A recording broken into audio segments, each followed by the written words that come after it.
кыздарга ушул проект абдан керек да, өзүн өнүктүргөнгө дагы, анан кийин өзүнүн турмушунда жеңил болуш үчүн керек. Мен өзүмө дайыма мындай эксперимент кылып көргүм келет да, ошол кыз мисалы башкача болуп келет да проектке чейин.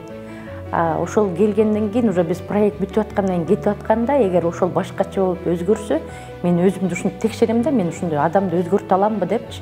Ошол өзгөрүп анан кетип атса, мен ошого мындай өзүм канагаттанам да, мен дагы бирөөнүн жашоосун өзгөртө алат экенмин деп.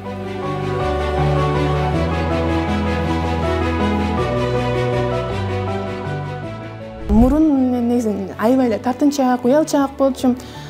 Негизинен даже үй тапшырманы тапшырганда дагы аябай уялып өзүм кысылдым. Азыр мынтип айтсам эмне болот, туура эмес болуп калса эмне болот деп берчимин да, көп өзүмдү жеп койчумун ичименчи. Анан азыр ошо бактылуу эже болгондон бери мына тартынбай, спокойно деп эметип алам.